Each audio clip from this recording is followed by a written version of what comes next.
Hey guys, welcome back to our channel. So in today's video we are going to learn how to fix inverted camera on Messenger.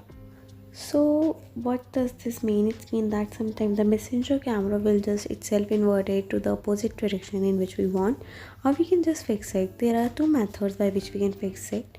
First we have to just check that whether we have a upgraded version of a Messenger or not, and like mine one is just upgraded, so I don't have to do anything.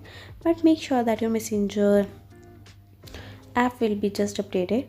Another thing which you can do is just go to your Messenger app over here. You can just avoid to use Messenger camera. But another thing but that doesn't means you cannot click a photo and just cannot send to a person which you want to. You can just click a camera outside of a Messenger and just send to that particular person. So that's all for this video. I hope this video was a great help to you. If you find this video helpful, please do share with your friends and don't forget to subscribe to our channel. Thanks for watching the video. Have a nice day.